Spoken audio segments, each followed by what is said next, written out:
अस्सलाम वालेकुम नाज़रीन, हॉटशिप प्रोग्राम में भली कार मैं तव्हांजी मेज़बान सबीन मेमन। नाज़रीन, हॉटशिप प्रोग्राम में ॻाल्हि कंदासीं सदर आरिफ अलवी जे इंटरव्यू के हवाले से। सदर आरिफ अलवी जो चवणु आहे त हुकूमत वञण खां पोइ इमरान ख़ान फ्रस्ट्रेशन जो शिकार थी वियो, फ्रस्ट्रेट थी वियो ऐं असेंबलियुनि में वञण जो फ़ैसिलो इमरान ख़ान जो ज़ाती फ़ैसिलो हो। जेकॾहिं हुन खां पुछियो वञे हा त हू ज़रूर को ॿियो मशवरो ॾिए हा। सैफर के हवाले से पिण सदर आरिफ अलवी जो चवणु हो त इन हवाले से शक शुबा मौजूद आहिनि, इन्हनि जी बाक़ायदा इन्वेस्टिगेशन थियणु घुरिजे।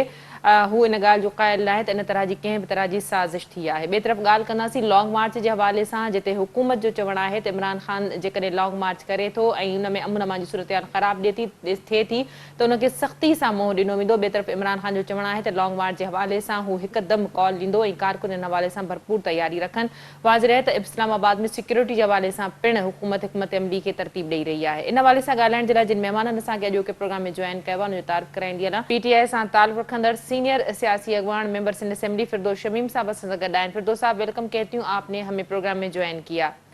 नून लीग जो मौक़िफ़ ॾियण जे लाइ सीनियर सियासी अगवान सिद्दीकुल फारूक साहब असां सां गॾु आहिनि। सिद्दीकुल फारूक साहब, आपको भी वेलकम कहती हूँ, आपने प्रोग्राम में ज्वाइन किया। बहुत शुरुआत शुक्रिया। करेंगे फिरदौस साहब। फिरदौस साहब, क्या कहेंगे सदर आरिफ अलवी का जो इंटरव्यू है उसके जो मुख्तलिफ क्लिप्स हैं उस पर बड़ा जो है वो तबसरा किया जा रहा है। उनका कहना है कि हुकूमत या जाने के बाद इमरान खान फ्रस्ट्रेट हो गए थे, फ्रस्ट्रेशन का शिकार हो गए थे। असेंबली से जाने का फैसला उनका जाती फैसला था, अगर उनसे पूछते तो शायद वो कुछ और मशवरा देते। क्या कहेंगे आप? जी देखिए, ये एक पार्टी के अंदर जिसमें जमहूरियत होती है वहाँ सब लोग राय रखते हैं। हम अल्ताफ हुसैन की जमात नहीं है, चुटकी बजाओ तो खामोशी हो जाए। हमारी पार्टी में हर किसी के मुख्तलिफ आ रहा है। बात यह है कि लीडर ने बात की, उसने जो भी दलाइल दिए, पूरी पार्लिमानी पार्टी में 123 लोगों ने ये फैसला करके रिजाइन कर दिया। अब आरिफ अलवी साहब के इस वक्त राय देने पे मैं भी इख्तिलाफ रखता हूं उनसे कि अगर उन्हें कोई राय देनी चाहिए थी तो उनको वक्त से पहले देनी चाहिए थी।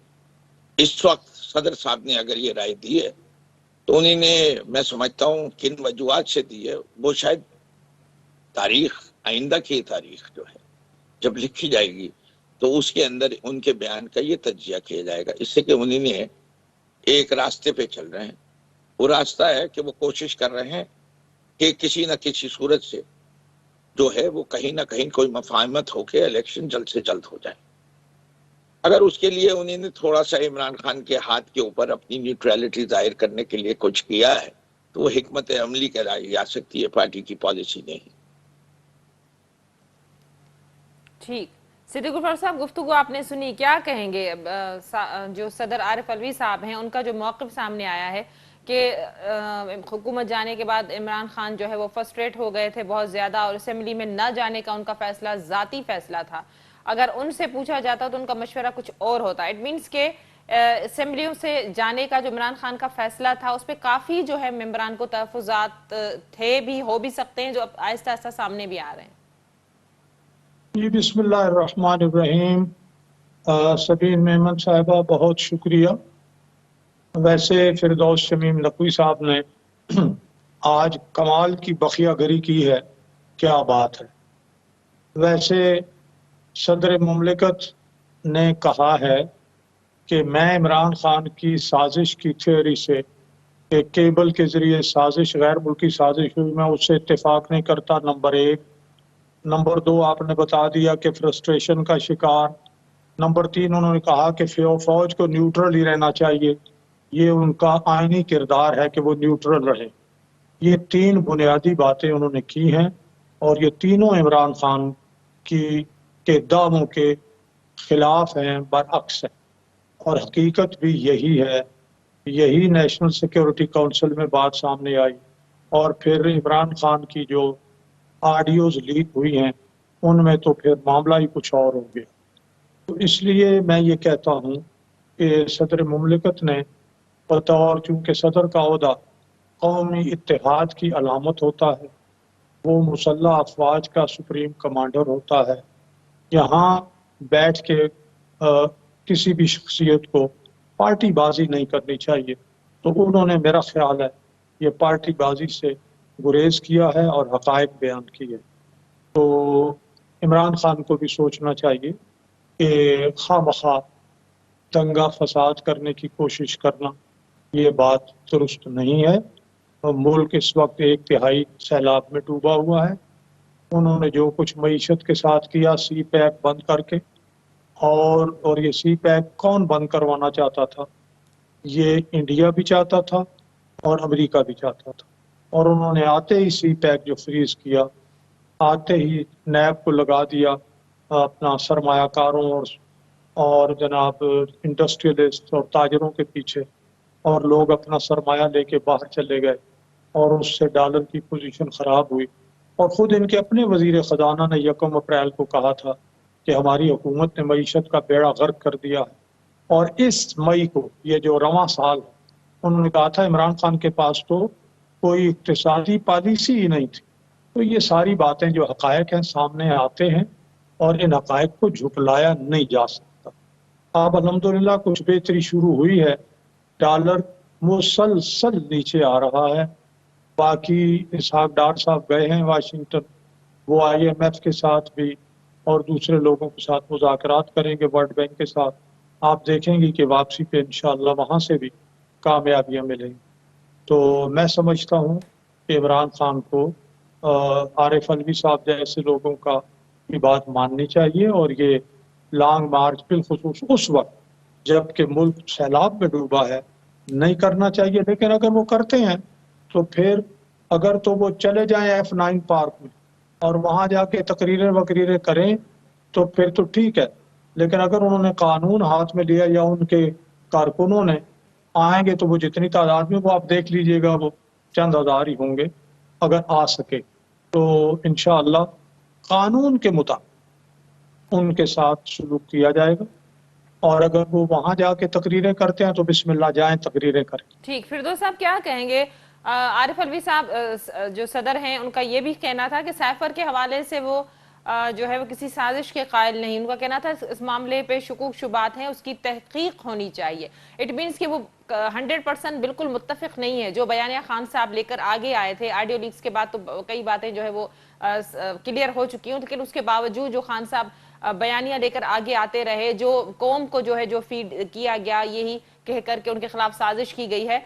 तो आपको नहीं लगता कि आपकी पार्टी के जो अहम मेंबर हैं, जो सदर के ओहदे पर फायज हैं, वो ही इस बात से बिल्कुल मुत्तफिक नहीं है? इट मीन्स कि पार्टी की जो गाइडलाइन है उससे कई मेंबरान जो हैं उनकी राय मुख्तलिफ हो सकती है। जी देखिए, पहली चीज, जी, मैं अपने बरादर सिद्दीकुल फारूक साहब को आज के इनके 3, 4, 5 हफ्ते पहले के प्रोग्रामों में देख लीजिए, इन्हें किन अलकाबात से सदर आरिफ अलवी को इनके क्राइम मिनिस्टर ने किन अल्फाज से उनको याद किया है। असेंबली का इजलास के अंदर जो प्रेसिडेंट एड्रेस कर रहे थे उसमें शिरकत ना करके और उसके अंदर जो किया है, उनको जितना वो एहतराम इस ओहदे का करते हैं, माजी में जो उन्होंने सदर जब तकरीर कर रहे थे उसमें जो कुलगपाड़ा किया, वो सारी चीजें तारीख का हिस्सा है। उससे शो करता है कि ये कितनी जमहूरियत पसंद, कितने इस ओहदे का एहतराम करते हैं। आज अगर उनको कोई बात जिसकी उनकी दिमागी तौर पे इंटरप्रिटेशन ये है कि आरिफ अलवी ने शायद इमरान खान के खिलाफ कोई बात कर दी है, तो उसको तारीफ के काबिल हो गया। इनका मेयार सिर्फ इतना है, इमरान खान की जो बुराई करे वो हमें प्यारा। हमारा मेयार ये नहीं है। हम तो कहते हैं बुरे को बुरा करो, अमर बिल मारूफ और नहीं अनिल मुनकर पे यकीन रखो। इसलिए अब आते हैं दूसरी बातें जो इन्हीं की। महंगाई मार्च की थी इन लोगों ने 12 रुपए पेट्रोल की कीमत बढ़ने पे, और खुद कितनी बढ़ा दी। अगर हमने मईशत खराब की थी तो हमने 12 रुपए बढ़ाई थी। आपने जो 100 रुपए बढ़ाई है वो क्यों बढ़ाई? आपने कह रहे हैं कि हमने तबाह की, तो आपके तो आते ही जो है फॉरेन एक्सचेंज को कहाँ होना चाहिए था और कहाँ चली गई। आज भी उस मकाम पे नहीं पहुंची जिस मकाम पे आपने लिया था, अभी भी वो इससे बहुत ऊपर है। कब तक पहुंचेगी? 5 महीने तो गुजर गए। आपके पास कोई तरीकाकार समझा दें मईशत के असूलों को। ये HBFC के मैनेजिंग डायरेक्टर रह चुके हैं, मईशत को समझते होंगे। करंट अकाउंट डेफिसिट कम हो रहा है, बढ़ रहा है। इन्फ्लेशन कम हो गई? नहीं, बढ़ रही है। उस दौर में जितनी थी उससे कितनी ज्यादा है? दुगनी। मईशत के हालात बहुत अच्छे कर दिए इन्होंने। जिम्मेदार कौन है तबाही का? हम PTI वाले। और 6% ग्रोथ जो आ रही थी, पहले कहते थे ग्रोथ नहीं है, जब ग्रोथ आ गई तो हमने मईशत तबाह कर दी। भाई कौन सा पैमाना रखोगे? कोविड आए तो कोई मसला नहीं, कोविड कोई क्राइसिस नहीं था, फ्लड क्राइसिस है। फ्लड की वजह से ग्रोथ इफेक्ट हो गई, कोविड की वजह से तो इफेक्ट नहीं होती थी। ये भी बयान इन्हीं साहिब मौसूफ के मौजूद है कि जब इन्हीं क्रिटिसाइज किया हमें हमारे कोविड के पीरियड की परफॉर्मेंस पे, वो तो जब सारी दुनिया ने इनको चेहरा दिखाया और इमरान खान की तारीफ की तो इनके मुंह में कुछ बोलती बंद हुई, वरना तो ये लगे हुए थे कि जी तबाह कर दिया था कोविड में।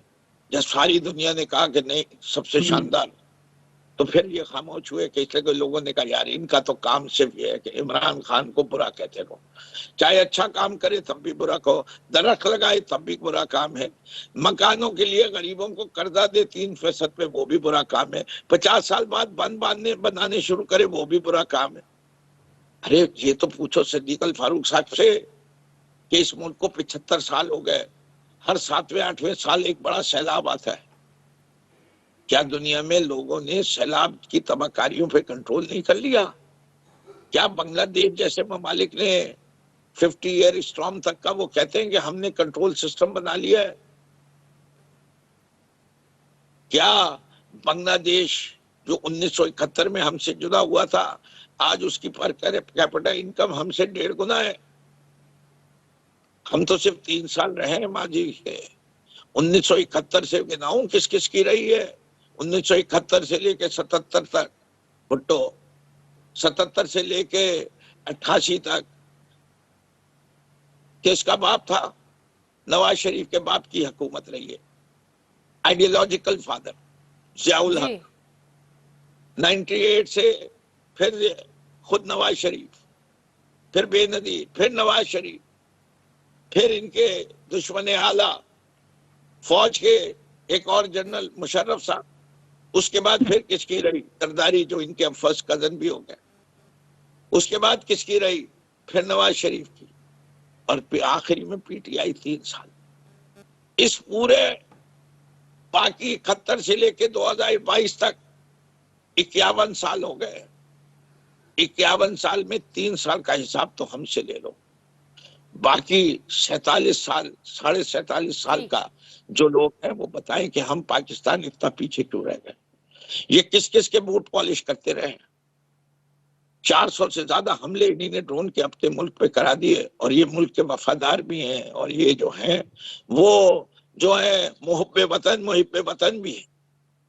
अपने अड्डों को इस्तेमाल होने दिया अमेरिका से, ये मुहब्बे वतन है। अपने मुसलमान भाई अफगानिस्तान के लोगों के ऊपर बमबारी करवा दी पाकिस्तान से, ये मुहब्बे वतन है। और जिसने एब्सोल्युटली नॉट कहा वो बुरा है, जिसने रियासत मदीना की बात की वो बुरा है, ले लेती हूँ इन तमाम आवाज उठाए वो बुरा है, जो इस्लामोफोबिया के खिलाफ आवाज उठाए वो बुरा है। माशाल्लाह क्या बात है मेरे भाई। मैं अर्ज करता हूँ जी प्लीज। पहली बात तो ये है, मैं बराह रास्त एक एक चीज का जवाब देता हूं ताकि आपके नाजरीन, आपके देखने वाले सुने कि जरा फिरदौस शमीम नकवी साहब क्या फरमा रहे हैं और हकीकत क्या है। जब मैंने ये कहा कि सदर मुमलिकत आज से पहले यही कहा था कि वो कौम की वहदत की अलामत है, कौमी इत्तेहाद की, और सदर मुमलिकत मुसल्लह अफवाज का सुप्रीम कमांडर है और उन्हें पार्टीबाजी नहीं करनी चाहिए, यही कहा था। पार्टीबाजी करते हैं तो ये गलत करते हैं। आज उन्होंने पार्टीबाजी नहीं की तो मैंने तारीफ की, क्योंकि ये ओहदा पार्टीबाजी नहीं करने देता, आइन इजाजत नहीं देता। तो वो किरदार पार्टीबाजी का किरदार था, आज पार्टीबाजी का किरदार नहीं है, आज कौमी किरदार है, इसलिए तारीफ कर दी। दूसरी बात इन्होंने कहा कि जनाब ये जो पेट्रोल महंगा किया, मेरे भाई और सुनने वाले सुन लें, IMF के साथ मुआहदा इमरान खान ने किया। कहा तो उन्होंने ये था कि मैं मर जाऊंगा, खुदकुशी कर लूंगा, IMF के साथ मुआहदा नहीं करूंगा, लेकिन खुदकुशी न की, IMF के साथ मुआहदा किया और जब देखा कि अब हुकूमत, उन्होंने कहा मुझे अक्टूबर 21 में पता चल गया था कि मेरे खिलाफ अदम एतमाद आ रही है, तो फिर उन्होंने IMF के साथ मुआहदे से वो फिरे और जिसका नतीजा डिफॉल्ट था, जिसके नतीजे में पाकिस्तान को दिवालिया करार दिया जा सकता था। फिर हम आए अदम एतमाद के जरिए, तो वो जो मुआहदा किया था उस मुआहदे के मुताबिक ये पेट्रोल की कीमत करनी पड़ी। तीसरी बात उन्होंने बड़ी मेहरबानी फरमाई है, कर्जा 2000 अरब इन्होंने लिया, कर्जा हमने नहीं लिया। कर्जा अपना 70 साल में 25,000 अरब और 3.25-4 साल में इन्होंने 20,000 अरब रुपए कर्जा ले लिया, 78-79% कर्जा। इसलिए इस कर्जे का असरात सारे आप सामने आ रहे हैं। फिर आपने जनाब अली ये फरमाया है कि हम तो जनाब बड़ा आपने कोरोने में हुजूर हमने साथ दिया, साथ बैठे। इमरान खान तकरीर करके भाग गए कि मेरा ज्यादा जो है अहम काम है। कौम उस वक्त मौत व हयात की कश्मकश में मुब्तला थी कोरोना की वजह से, और इमरान खान साहब अपनी तकरीर सुना के भागे, अपोजिशन की बात नहीं सुनी। इसलिए ये आपका जवाब है। अभी आपने खुद बता दिया 47 साल में 35 साल आमिरों की हुकूमत थी, 3 डिक्टेटरों की, और बाकी जो 35 और 12 साल हैं उनमें जरा हिसाब करें कितने सिविलियन वजीर आजम आए, कोई 2 साल, कोई 1.5 साल, कोई 2.5 साल। जो इस्लाहात नवाज शरीफ ने 90 में ओपन मार्केट इकानमी शुरू की, जिनकी वजह से अपना कस्टम में इस्लाहात, चुंगियों की इस्लाहात, टैक्स की इस्लाहात, और फिर मुराआत जनाब अली सरमायाकारों को, गैर मुल्की पाकिस्तानी जो थे, जो गैर मुमालिक बैठे, वो दौड़ दौड़ के आ रहे थे, और 93 में इसहाक खान ने साजिश की और उस तरक्की का रास्ता बंद कर दिया। तो आप तो 3.25 साल रहे ना, नवाज शरीफ उस वक्त सारे 2.5 साल रहे थे, और फिर उसके बाद दूसरी हुकूमत आई, वो मामला रुका, फिर नवाज शरीफ आए, फिर मार्शल लॉ लग गया 2.5 साल के बाद। इसलिए हुजूर आपके तो 3.25 साल, आपने तो 100 दिनों में इनकलाब लाने की बात की थी। इमरान खान ने यूं खुदा को गवाह बना के कहा था, मैं अल्लाह को गवाह बना के कहता हूं 200 अरब डॉलर मैं मुल्क में वापस लाऊंगा। जब उस वक्त के वजीर खजाना असद उमर से पूछा तो उन्होंने कहा वो सियासी बात थी, 200 अरब डॉलर कोई नहीं। ये इमरान खान ने अल्लाह को गवाह बना के कौम के साथ झूठ बोला, और उनके वजीर खजाना ने बता दिया। उन्होंने कहा कि मुझे तो टीवी से पता चला था कि जनाब अली ये हो गया है। असद उमर ने कहा था डॉलर की कीमत के बारे में मैंने इमरान खान को बताया था। तो आप झूठ बोलने वाला, अभी जो साजिश की बात है उसको वीडियो ने बता दिया। तो आप झूठ बोलने वाले को अपना अगर लीडर बनाते हैं फिरदौस शमीम साहब, तो फिर ये आपकी अपनी पसंद है, इसमें मैं आपकी कोई मदद नहीं कर सकता। आप झूठे को लीडर बनाएं, आप धोखा देने वाले को लीडर बनाएं। अभी तो कुछ और हमने रोक दी शहबाज शरीफ ने कि ये वीडियोस इतनी बद अखलाकी और इतनी गंदी वीडियोस हैं, रेड लाइट एरिया की जैसी वीडियोस, इनको हम नहीं इजाजत देंगे किसी टीवी को दिखाने की, हमारे बच्चों का अखलाक खराब होगा। वो वीडियोस कुछ लोगों ने देखी हैं। ये आपका लीडर है, आपको मुबारक हो फिरदौस शमीम नकवी साहब। आप टोपी भी है, दाढ़ी भी है, नमाज भी पढ़ते हैं, दीन का नाम भी लेते हैं, आपको ऐसा लीडर मुबारक हो। इजाजत है जी जी। आज समीर ने जो है डिबेट करा रही है, लेकिन बड़ी मुहज़्ज़बाना डिबेट हो रही है, बारी बारी चल रहा है। पहले तो फैसला कर लेते हैं कि झूठा कौन है।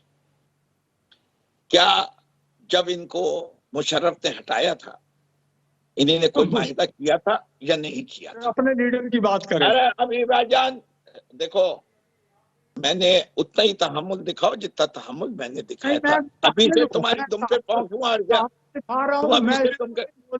खामोशी से तो बारी आएगी। पहली जुमले पे हाथ खड़े कर लो। अभी तो शुरू नहीं हुआ हूं, अभी तो शुरू ही नहीं हुआ। पहला ये कहा गया कि मैंने कोई माफी नहीं मांगी। सबूत लाके मुशर्रफ ने रख दी इस खाली कौम के सामने। कौन झूठा कौन सच्चा आप फैसला कर लीजिए। पूरी कौम को ने देखा। 4 दफा कौम से खिताब किया कि मेरे पास एक एक कागज का सबूत है कि एवनफील्ड अपार्टमेंट हमने कैसे खरीदे, और जब वक्त आया अदालत में तो कतरी खत। झूठ किसने बोला फैसला कर लीजिए। चलिए ये भी छोड़िए, हुदैबिया पेपर मिल, वहां भी हिसाब देने को कहा। वो तो अंग्रेज की अदालत थी, वहां कैसे जान छुड़ाई, कतरी खत। फैसला कर लिए सच कौन बोल रहा था झूठ कौन बोल रहा था। चलिए वो भी छोड़िए, हेलीकॉप्टर केस, जान किसने छुड़ाई, कतरी खत। और फिर इनके साथी देखिए आसिफ अली जरदारी, जिनको ये अब हीरो मानते। सरे महल की जब बात हुई उन्हें कहा नहीं सरे महल हमारा नहीं। जब वो ऑक्शन पे आया तो सबूत लेके आ गए कि ये हमारा है। झूठा तो वो है ही नहीं, ये तो सच्चों के साथ बैठे हुए हैं। उन्हें कोई झूठ कोई बोला। हार खरीदा उस अकाउंट से, अकाउंट किसका नहीं, वो सच्चे हैं। वजीर आजम को खत लिखने से रोक दिया, वो सच्चे हैं। अपने एम्बेसडर को भेज दिया कि सारा एविडेंस डिस्ट्रॉय कर दो, और वो शख्स अब बरतानिया का रेजिडेंट भी है, वाजिद शमसुल हसन, वो सच्चे हैं। उनके साथ ये पार्टनर है। जो झूठों के साथ पार्टनर बने वो सच्चा कैसे हो सकता है। और आगे चलिए, बीमारी, क्या उनके प्लेटलेट उतने ही कम थे? क्या उनके जिस्म से खून बहना निकलना शुरू हो गया था? जरा किसी डॉक्टर से किसी मेडिकल रिपोर्ट से पूछ के मुझे दिखाएं कि जब प्लेटलेट काउंट 12,000 के हो जाते हैं तो 12,000 से 2.5 लाख तक लाने के लिए उन्होंने कौन कौन सी दवाएं खाई, जरा उसका प्रिस्क्रिप्शन दिखा दें। वो लेबोरेटरी रिपोर्ट दिखा दें। जैसे लंदन में जाके पहुंचे थे तो उस वक्त उनके प्लेटलेट काउंट 12,000 थे। वो जो एयर एम्बुलेंस आई थी वो एक वीआईपी जहाज में कैसे तब्दील हो गई, सच किससे बोला था झूठ किससे बोला था। मेरी तबीयत खराब है, मेरी कमर में दर्द है, इसलिए मैं आ नहीं सकता। जिस दिन कोर्ट का फैसला हो जाए उस दिन इस्हाक डार उसी वजीर आजम के साथ आ जाए। सच्चा कौन है, किसकी कमर में दर्द था नहीं था। सच्चे और झूठों की बात हो रही है, सच्चे और झूठों की बात हो रही है। कि मेरा घर नहीं है, नवाज शरीफ का भी घर नहीं है। अरे भाई तुम इंक्रोचमेंट वाले घर में कैसे जाके रह रही हो? तुम एवनफील्ड अपार्टमेंट में किस बदौलत तुम रह रही हो? किसका है वो घर? तुम्हारे भाई का है, तुम्हारे बाप का है, तुम्हारा है? अगर तुम सच्चे हो तो दो सबूत, कौम को बताओ किसके नाम है वो घर। या तुम किसी के घर पे कब्जा करके बैठ गए जिस तरह तुमने वजारत आला पे कब्जा किया है। सच्चे और झूठे की छोड़ो। इमरान खान इतनी वीडियो निकालोगे, निकाल लो। अगर इतना किरदार खराब है इमरान खान का, लाओ सामने। ऐसे अशखास को नहीं होना चाहिए वजीर आजम, जिनकी रेड लाइट एरियाज की वीडियोज हो और जिन्होंने अपनी जिंदगी को रेड लाइट एरिया बनाया। वो अयान अली, उसके तुम पार्टनर हो। वो डीएसपी की बात करो, कितनी बेगमात की भी है और कैसे कैसे की भी है। बात है निजी जिंदगी पे आना चाहते हो, हमजा के किस्से सुनाऊं? पूरे शहर लाहौर में आम है। शरीफ लोग तो एक बीवी काफी होती है। कुरान भी कहता है तुम एक के साथ बेइंसाफ नहीं कर सकते, एक ही के साथ इंसाफ कर लो। तुम्हारे लिए मुमकिन नहीं है। आपने भी वह कुरानी आयत पढ़ी है, तुम्हें इजाजत जरूर है चार्ज की, लेकिन तुम इंसाफ नहीं कर सकते। ये किस बात पे आ गए? मैं सच और झूठ और हाल की बात की कर रहा हूँ। कौम के से 58 करोड़ की दीवार बनवा दी जाती उम्र में, ये इन रईसों का हाल है। तू कौम के पैसे लगे।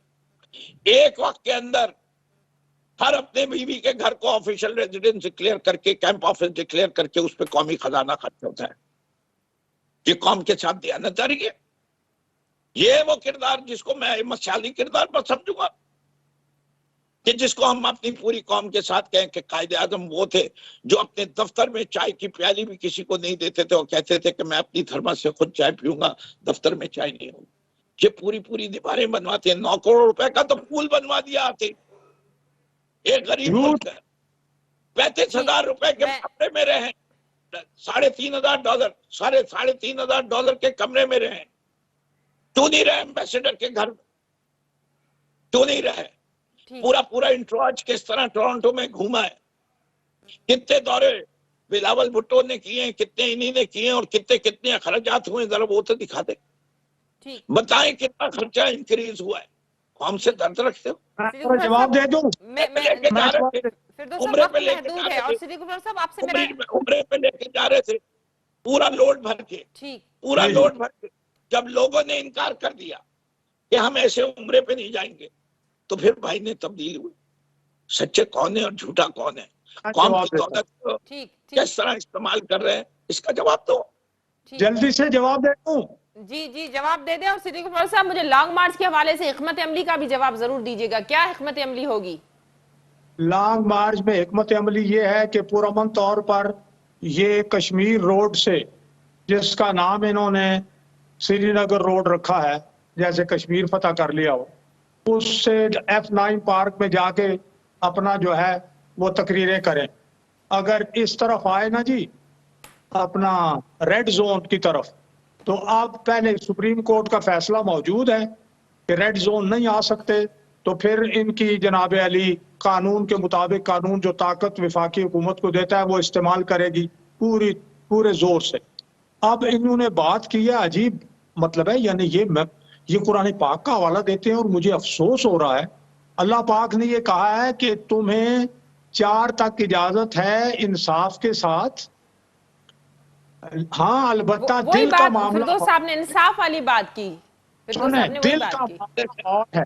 हाँ, अगर आप इंसाफ ना कर सको तो एक बेहतर है, लेकिन अल्लाह ने फरमाया दिल का मामला और है कि ये दिल तो है ना, दिली तौर पर दोनों को या तीनों को साथ एक जैसी मोहब्बत नहीं कर सकते, ये बात है दिल का। आप आ जाइए, ये ऐसे ही हंस रहे हैं, दोबारा जाके पढ़े कुरान शरीफ को। नहीं, मैंने पढ़ा हुआ है, मैंने सुने, भी यही बात कही है, आपके कहने से मेरी बात में फर्क नहीं आया। आप एक मिनट भाई, आप आपसे देखिए, बात कुरान करूंगा का मैं। मामला नहीं होता, मैंने पाक के हवाले से ऐसे हवाले ना दिया करें। का ठीक। मामला नहीं होता। मैं आपको अगर सही तरह से आप समझते हैं, जानते हैं तो हवाला दें।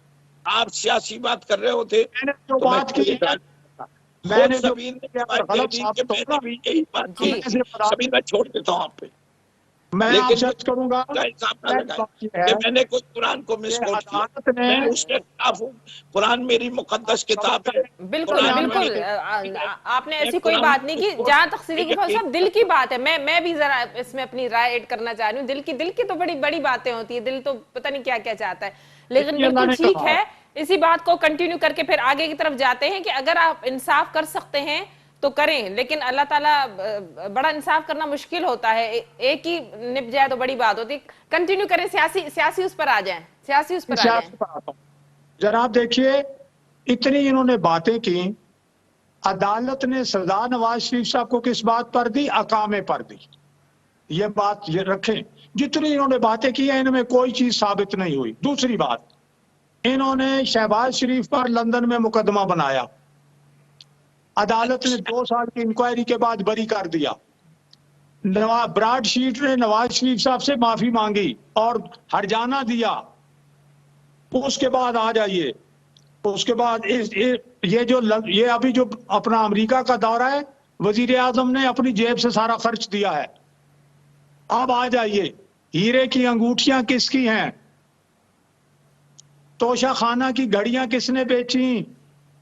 और जो इलेक्शन कमीशन के पास अपना जनाब एसेट्स डिक्लेरेशन फॉर्म जमा कराया, उसमें 18 करोड़ रुपया गायब, वो किसके हैं? इमरान खान के। गैर मुल्की ममनुआ फंड, वो कौन है?